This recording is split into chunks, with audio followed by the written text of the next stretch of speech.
mission let's go 저 건물을 찾으러 Kehadiran Portugis membawa dua pengaruh besar di Nusantara, yaitu dalam bentuk satu memonopoli perdagangan rempah-rempah, yang kedua adalah penyebaran agama Kristen. Ancaman praktik monopoli serta ambisi Portugis memperluas pengaruhnya di Jawa itu memicu serangan primitif Kesultanan Demak ke Malaka pada tahun 1513 dan 1521, serta ke Sunda Kelapa pada tahun 1526 dan 1527. Serangan primitif ini diartikan sebagai menyerang lebih dulu untuk mencegah atau mematahkan rencana agresi pihak lawan. Demak ini tidak ingin Portugis memperluas pengaruh dan dominasinya di Jawa dengan menjadikan Pajajaran sebagai pintu masuk. Serangan ke Malaka ini gagal, tetapi serangan ke Sunda Kelapa berhasil mencegah ekspansi Portugis. Portugis pun kemudian lebih banyak beroperasi di Maluku. Nah, karena adanya monopoli perdagangan juga, rakyat Ternate akhirnya memerangi Portugis. Karena kebijakan monopoli mereka dianggap melanggar peraturan praktik niaga yang sudah ada berabad-abad di Ternate. Dan juga sikap monopoli perdagangan mereka yang terlalu arogan dan juga semena-mena. Terus mereka juga ini mengusik harkat dan martabat Kesultanan Ternate, yang dimana membuat rakyat Ternate tidak terima, yang akhirnya memerangi Portugis. Yang selanjutnya yaitu penyebaran agama Kristen. Karena agama Islam ini sudah mengakar banget di Ternate dan Demak, kedatangan Portugis ini membawa misionaris yang membuat terjadinya suatu perlawanan atau perang di Demak, Malaka, dan Sunda Kelapa. Dan juga karena Demak ini sudah menjadi pusat penyebaran agama Islam, Demak ini bercita-cita ingin menyebarkan agama Islam ke seluruh Pulau Jawa dan wilayah Pajajaran, kekuasaan Pajajaran atau Sunda, yang dimana tuh di sana kebanyakan Hindu. Tetapi cita-cita Demak ini terancam punah karena kedatangan Portugis yang menyebarkan agama Kristen. Nah, yang selanjutnya itu kebijakan VOC dan pemerintah kolonial Belanda. Yang pertama itu monopoli perdagangan rempah-rempah.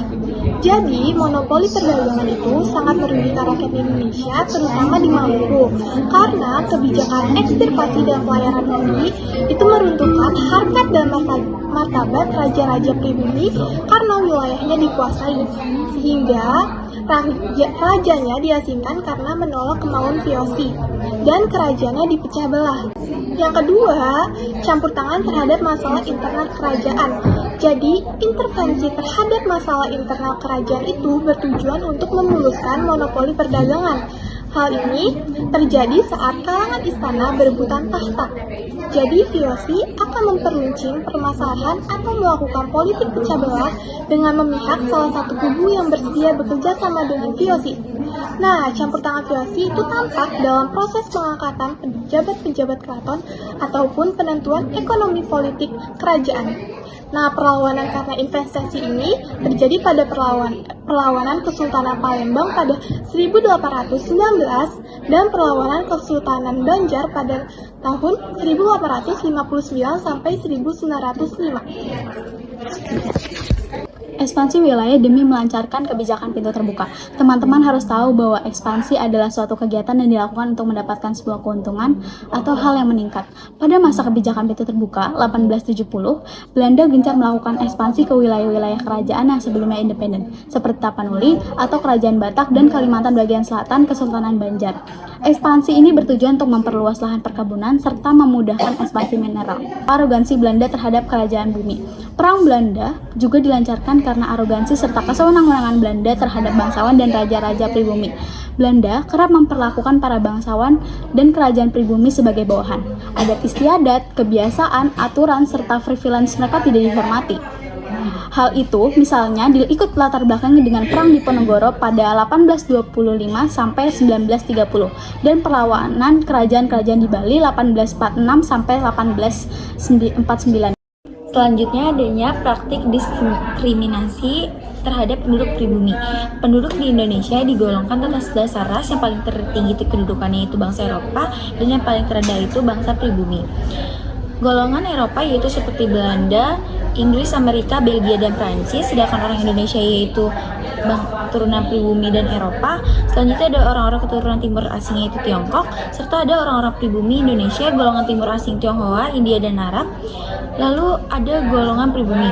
Golongan Eropa sangat diistimewakan di seluruh bidang, terutama di bidang pendidikan. Mereka diberikan sekolah khusus, lalu mereka juga mendapat banyak kemudahan dalam perekonomian.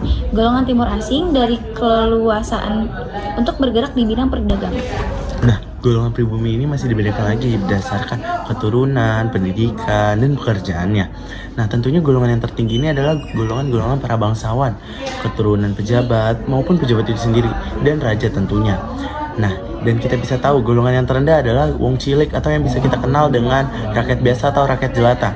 Nah, golongan inilah yang paling menderita dikarenakan mereka harus memperbanyak kewajiban mereka dan membayarnya, termasuk pajak.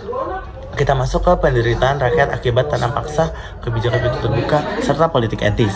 Rakyat Indonesia merasakan dampak negatif dari berbagai sikap dan kebijakan Belanda yang sewenang-wenang serta tidak berperilaku kemanusiaan seperti monopoli perdagangan, pajak, tanam paksa, kebijakan pintu terbuka, dan lain-lain. Nah, dikarenakan rakyat Indonesia tidak tahan dengan sikap Belanda ini yang sewenang-wenang, akhirnya rakyat Indonesia melakukan perlawanan.